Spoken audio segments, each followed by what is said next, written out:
шықтым, таныстықты жалғастырамыз деп әсем өз аузымен осы жерде айтып отты. И сол күні мен кешке қарай өзімнің достарыма айтып, осы эфирге кіріп кеттім, жақсы жерді бір ұйымдастырып қоя беріңіздер, бізде бүгін кездесу болады дедім. И кездесуден эфирден әсем шыққанын күттім. И жаздым, осындай кездесулер болса ұйымдастырып қойдым дедім. И ол жерде маған жалпы бір мазам болмай тұр деген әңгіме айтты енді. И оны ескере отырып енді мақұл келесі күні бұл енді атмен болып кетті енді, бұл жоспардың барлығы достарының алдында да ят болғаны бар енді кішігірім. Қой ол күні тамақ ішуге бірге осы видеода бардық қой. Четверг күні емес, ол четверг күні. Четверг күні. И одан кейін жұма күні мен бұл кісіні қолыма осы бір гүлімді алып келіп күтіп алдым арнайы. И сол жерде де мен тағы да өзім пландағандай жеке кездесулерді ұйымдастырып қойған едім. И ол жерде де біз әсем екеуміз жеке кездесуіміз керек еді. Бірақ ол жерде тағы да құрбысын алып шықты. Енді бұл жерде айтқым келіп тұрған енді сөзіңізді бөлейінші. Бірақ менің енді ойымда болып тұрған дүние не үшін әсем кездесуге шықпады? Менің ойымша бір себебі басқа бір жандарда сияқты. Жоқ, енді біз барлығын айтасыз, сіз де айтасыз, мен де айтам, әсем де айтады.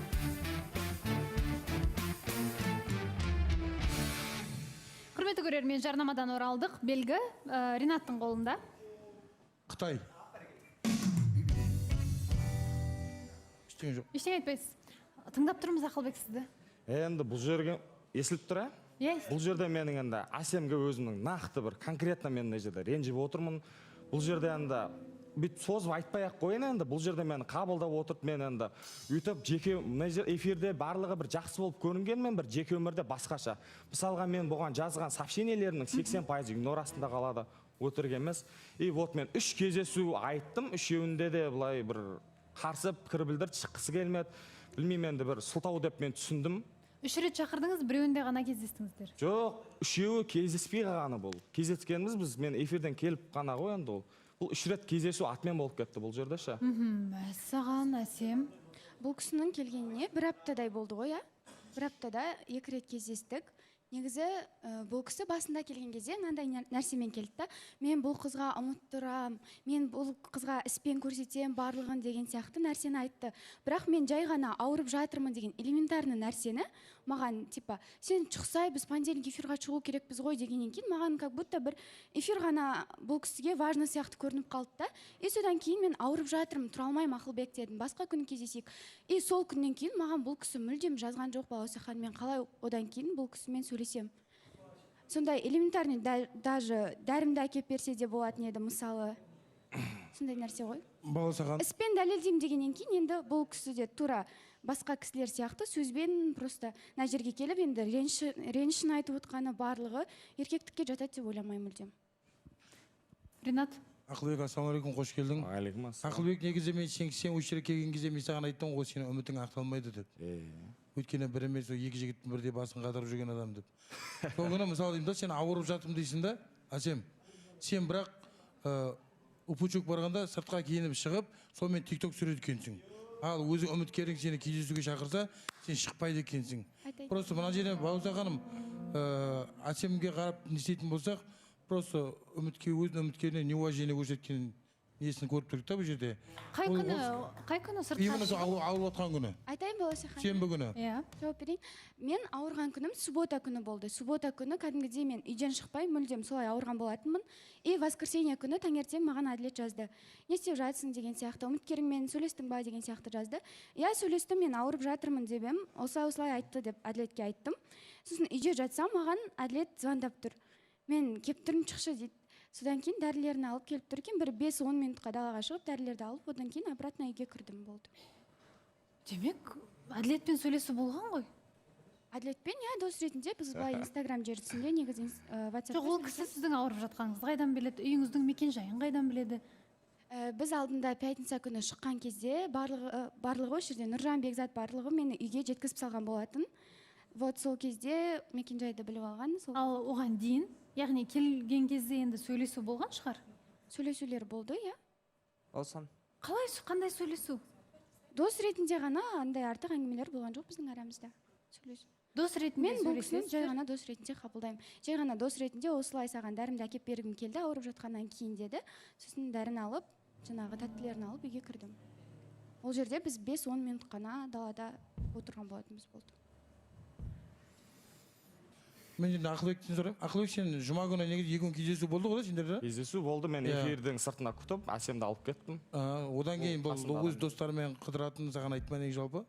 Сол біз Нұрайлым үміткермен болып, біз үшеу емес, бұл жерде вообще 4-еу болып кеттік ше. Аяқ астынан жоспарлар өзгеріп, сол таныстық бір, сол әңгіме бар, тамақтанып болғаннан кейін бұл кісі бір жерге бір тамақтануға кетем өзімнің жалпы осы қатысушылармен бірге деп айтылды. Ол жерге негізі Ақылбектің өзі апарып тастады. Мен айттым, мен осындай қатысушылар бар, оның ішінде Әділет те бар, барлығын айттым. Қаншада қайтқанымда бұл кісіге жазып жібердім, мен үйдемін, болды, үйге жеттім деген сияқты. Бұл кісі оның барлығын біліп отты. Жәнібек. Қайырлы күн баршаларыңызға. Ақылбек, ассалаумағалейкум. Енді негізі Әсем әбеден үміткер келіп отыр ғой. Бағанада айтты саған, мысалы 1 емес 3-4 рет отмена болды депші негізі. Бірақ сен көбінде сенің тарапынан бір қаламаған сияқтысың.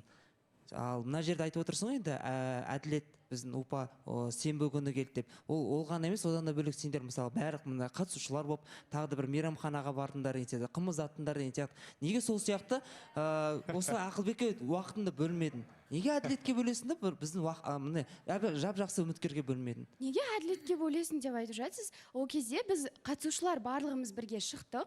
Сол кезде отырдық, қайттық. Келесі күні Әділет өзі келді маған. Мен оның келетінін даже білген жоқ. Маған звондады да, мен дәрі әкеліп тұрмын, шықшы деді. Бұл жерде мен Әділетпен бір жеке кездесіп, екеумізде жеке әңгімелер болған жоқ. Получается, оғанға дейін де сөйлескен болып тұрсыңдар ғой сендер. Оған дейін бізде сөйлесу болған жоқ. Әсем, сіз өзіңіз Ақылбекке жазып 1 рет болса да іздедіңіз бе? Балауса ханым, мен бұл кісіге жазған жоқпын. Бұл кісі сол мен ауырып жатырмын дегеннен кейін, шыға алмаймын дегеннен кейін. Жоқ, оған дейін. Оған дейін бізде сөйлесулер болды. Мен каждый раз қайда баратынымды айтамын. Кездесуге де мен сыйластық ретінде 1 рет емес 2 рет шықтым, Балауса ханым. Білмеймін, бұл кісі мына жерге келіп енді ренішін айтып отырғаны бір орынсыз көрініп отыр маған. Мына жерде кәдімгідей, ой, мен іспен істейтін жігітпін деп қандай қылып тонмен айтқан кісі да. Бұл жерде Әсемнің ешқандай кінәсі жоқ. Негізі айтады ғой, негізі ауырған адамның жағдайын білу керек. Өйткені шынымен де мен жанашыр ретінде барып өзінің дәрілерін қандай диагнозбен ауырып жатқанын білген жоқпын мен. Барлық дәрілерді алдым. Тамақ болсын, бас болсын. Ол да шақырған жоқ. Өйткені мен мекен-жайын білдік, өйткені балаларды апарып тастадық. Иә, наоборот, басына шықпайын деді. Мен айтамын, мен алып қойдым, енді шыға ғой, алласына кіресің обратно деп. Сосын обратно кіріп кеткен болатын. Ал одан кейінгі сөйлесулер, ештеңелер болған жоқ. Сіздердің араларыңызда достық. Иә? Достық. Керемет екен, достарыңыздың бәрі. Және де сіздерге бір ескерту деппін ғой. Ескеретін жайт, мысалға, біздің еңлік деген Дориямыз, мысалы кешеде ауырып қалған жағдайда, иә, біздер үйіне барып, Ақерке екеуміз жаңағы несін, дәрісін, тамағын бәрін апарып берген болатынбыз. Мен сондай жанашыр адаммын.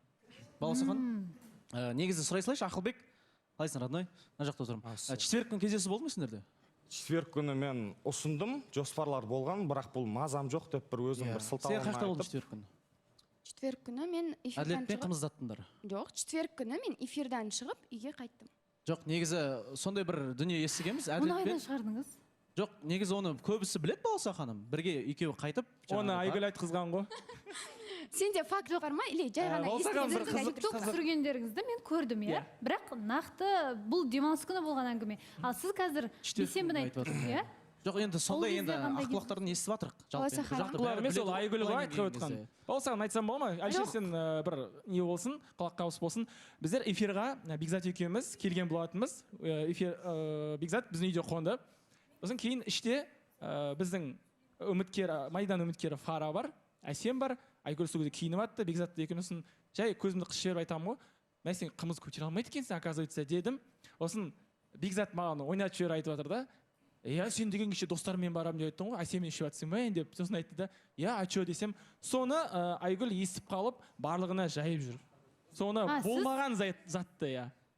Жоқ, мен түсінбедім. Өзі Айгүлді пиқат ете береді. Негізі Айгүл деп айтады. Жоқ, неге ол болмаған затты болды деп айтады? Былай ғой, сіз әзілдейсіз. Оны Расулға айтқан үшін. Сіз Айгүл естісін дейсіз де, Бекзат екеуіңіз көздеріңізді қысып, өтіріктен кездесуге барған әңгіме. Сол кезде негізі мен қатысушыларға айтқан болатын. Ол тұртта Айгүл тіп Расулға айтқан. Расул маған косы қарап жүр. Мен айтам, бұл не болып кетті деп. Бұл жерден бәрін бүлдіріп жүрген Айгүл. Негізі адамның қандай екен осыдан білігі болады, болмаған затты болды деп. Жоқ енді Балауса ханым, мен үндемей ақ отыра салайыншы деген едім, ештеңе демей, енді мына жақтан өзі қоймай жатыр ғой. Неге сыбырлап айтып отырсың балаларға? Неге бекзаттарға, Әлішерге құлағыңыз сыбырлап? Жоқ, бекзаттарға сыбырлап отқан жоқпын мен, не болды саған?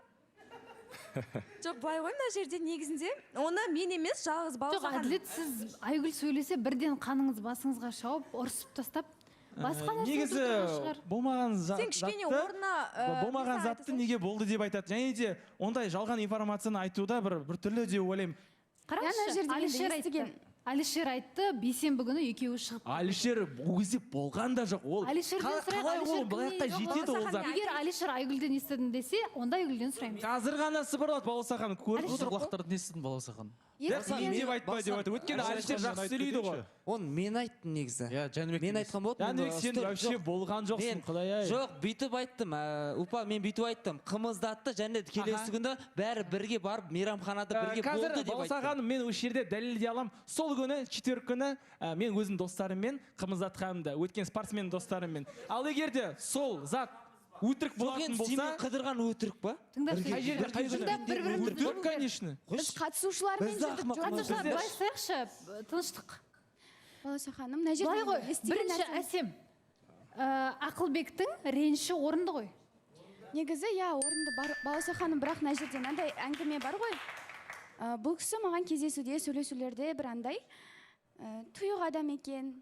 Менімен қатты ашылып сөйлесе алмады. Еще андай да бар да, кішкене бұл кісінің жағынан андай жасандылық көрген сияқты болдым да. Негізі любой қызда айтайын. Неге сіз сол әңгімені бірден бастап айтпадыңыз? Сіз бірден ақталып кеттіңіз. Түсінбеймін, неге басынан бастап айтылмады? Түсіндірдім ғой, Балауса ханым, түсіндіріп бердім ғой, бұл кісі просто дұрыс түсінбей қалған, мен соны түсіндіріп бердім. Мына жерде енді келіп алып, мен деген іспен көрсетем деп айтқаннан кейін, хотя бы бір доставка деген нәрсе де бар ғой, солай бір дәрілерімді жіберіп, солай істесе де болатын еді ғой. Жоқ, бұл кісі маған ренжіп қалып, түсінікті деп одан кейін маған 3 күн бойы жазбай, мына жақта үміткерлерге ренішін айтып, сөйтіп жүрген. Дәрілерін берді делік, бұл кісі сізге ұнап кете ма? Сізге басынан бастап ұнамай тұр ғой бұл адам. Неге соны басынан бастап ашып айтпайсыз? Бұл менің типажым емес. Немесе біз бірінші кездесуде мен түсіндім дегендей. Ал сіз қазір осы артық әңгіменің барлығының не керегі бар? Бұл адам былай жасады, бұл адам былай жасады, маған дәрі жіберген жоқ дегеннің. Қанша жақсылық жасаса да ұнамайтын адам ұнамайды. Өзіңіз біліп тұрсыз. Мәселенің басын содан бастау керек, содан бастап айтылу керек. Ал Әділет дәрі әкелмесе де, ол есік алдына шығу болатын еді. Ол дәрісіз келсе де, Әсем есік алдында тұрып шық десе, шығатын едіңіз. Жоқ, Балауса ханым. Жай білейін деген. Шықпайын деп айтқан бұл кісі, хотя бы сыйластық ретінде дәріні ала салшы деді. Содан кейін ғана шықтым. Жоқ, Балауса ханым, негізі Мені ақымақ деп ойлайтын Закан айтып бердім. Жаңа просто андай ғой, шынымен де бұндай достық деген мен білмеймін. Адам деген заранее сөйлесесің ғой, бұл кеп тұрмын деді, шық деді, бұл сұрау керек. Әсем, сен кіммен кеп тұрсың? Бұл жалғызым деген кезде, иә, жалғызым дегенде сен шықпауың керек еді. Сен білдің, палеон бұндай әңгіме шығатын. Және де енді Ақылбекке сұрақ, сен сол дүниені көрдің ғой? Жаңағыдай саған шыққан жоқ, саған мазам жоқ деді, бірақ кімге Әділетке шықты, екеуі TikTok түсірді, ақақу күлді. Сен сол дүниеге сен көзқарасың қалай болды негізі? Мен уже сол тұрыстан бастап, мен уже өзімнің бір бұл негізі мен Әсемге өзі ауырып жатқанда да мен барып сені қанша күту керек болса да күтем деген әңгімелер мен тараптан болды. Яғни ол жерде мен дәрісін алып бару менің ойымда болды. Бірақ бұл айтып бітіріп ала салсам айып етпесін. Болды ғой енді. И жаңағы енді сол күні енді осы Уфучикпен кездескеннен кейін уже мен түсіндім барлығын. Енді бұл кісі мені бір менсінбеушілігі болып тұр ма, мен түсінбей тұрмын. Бұл кісі маған қатты ашыла алмады дейді. Мен енді қасында Нұрайлым еріп ала берсін, мен қайтып ашыламын. Нұрайлым деген кім негізі? Біздің Нұрай ма? Мысалға, Нұрай екінші кездесуден Нұрайлым үміткермен болды мысалға. Олар бізге мешайт еткен жоқ бір сөзін аяқтап ала салайын енді бір енді айтып алыңызшы. Енді өзімнің мен енді бұл келіп тұрмын жасаймын дедім, бірақ бұл кісі маған повод бермеді. И мен ары қарай бір жалына беруге де бір батылығымды көрсетуге де мен жігіттігімді түсіргім келмеді. Мына тұрысташы. Жоқ, Балауса ханым. Балауса ханым, мен айтып кетсем рұқсат па? Қайырлы күн, Ақылбек, қош келдің. Бағанадан бері енді кім Әсем мен Әділет достыққа жауып отыр ғой. Негізі кеше Әділетке үміткер келген кезде үміткерді жерге қаратып жіберген болатынбыз осында. Әділеттің бір сөзінде айтқан болатын. Мен негізі үміткер қабылдауға дайын ба, дайын емеспін ба? Маған Әсем ұнайды деген әңгімесі болды ғой. Болды ондай әңгіме. Біреу ұнайды деп, бірақ жоқ, арасында айтып қалды. Әсем ұнайды деп айтпаған болды. Мен отырмын ғой жерде, жынды емеспін ғой. балауса ханым, мен айта кетсем бола ма? Жалпы енді бұл жерде андай бір жасырын кездесу болып тұрған жоқ қой деп те қарастырсақ болады да. Бұл себебі Упучук та өзінің бір сторисіне салды, Әсем де салды деген сияқты, бәріне напоказ көрсетіп тұр деген сияқты ғой. Бұл жерде бір сомнение ұстайтындай бір зат жоқ деп ойлаймын балауса ханым. Және Әсемнің бір көңілі қалып, енді бастапқыда Әсем бұл баланы сынап біраз уақыт солай жүрді деп ойлаймын да. Енді келіп өзінің бір ренішін айтып жатқан сияқты болып көрінеді. Негізі осы кісі жаңағы кімнің үміткеріне, Нұрайдың үміткеріне, оказывается, айтып Әсем туралы жаңағыдай жалбасын айтып сөйтіп жүргеннен кейін Әсемге ол нәрсе ұнамай қалған сияқты да балауса ханым. Әсемнің өзінің бір аузынан естіп қалған болатын, сондай бір үміткерге өстіп айтып жүр екен мен туралы деген сияқты, бір қыз сияқты артынан бір ренжіп жүрген сияқты болып көрінгеннен кейін Әсем сізді бір жігіт ретінде бір қарастырмаған сияқты деп ойламайсыз ба жалпы? Ол жерде мен әңгіме болды осы эфирдің сыртында, тек менің сезімдерім бағаланбай жатыр дедім. Ол енді неге сіз оны Әсемнің өзіне келіп айтпайсыз? Неге ренішіңізді өзіңіз мен айтпайсыз? Әсемге айттым, мысалға, әр жазған мысалға сәлем деп жазам, и маған обратно сәлем деп жазады, бірақ леп белгісімен ол өте өрескел. Вечно бір ренішіңізді ғана білдіре беретін сияқтысыз да, бірақ тірлікпен бір істемейтін сияқты болып көрінесіз. Упучук сияқты бір Упучуктың алдына шығып кетіп, сол дәрілерді алып барсаңыз, мүмкін Әсемнің бір ойы бір өзгеретін бет деп ойламайсыз ба? Енді мен сөздеріңізді бөлейін, бізде дәл қазір жарнамадан кейін жалғастырамыз. Менің ойымша негізі екеуі бір-біріне жақсы ашылып сөйлескен секілді. Енді жаңағыдан бері әділеттің де темасы қозғалып жатыр. Негізі әділеттің тарапынан сондай нәрселерді байқадық бәріміз бірге жиналған уақытта. Ол жерде бізде мен де болдым. Әділет негізі Әсемге сәл ұшқыны бар секілді. Лучше мен Айгүлді қойып, на жақта енді білмеймін, Әсемнің енді ғана байқап жатырмын Әсемнің қылықтарын, еркек қылықтарын. Білмеймін, негізі Әсемге ішінде ұшқыны бар сияқты. Кеше де Әділеттің айтқан қызы бүгін Әсем болса да қатты таңғалмайтын секілдімін. Аида? Жалпы негізі бағанан бері ситуацияны қарап жатырмын да, бірақ та мынандай нәрседе бір үміткердің есіміңіз кім еді? Ақылбек болады. Ақылбектің бір мынандай ситуациясын айтып жатқан позициясын мен түсініп отқан жоқпын. Жаңағыдай Әсемнен, по-моему, естіп қалдым мынандай әңгімені. Ақылбек маған бір біз понедельник күні ортаға шығамыз, бізге фото-видео жасау керек, эфирға қашан біз фото-видео жасаймыз деген сияқты бір әңгімелер айтыпты да Әсемге қаратай. Соны Әсем бір андай, сонда бұл фото-видео үшін ғана мен кездескісі келіп жүр ма, мен соны түсінбедім деген сияқты бір ренішін айтқан болатын да.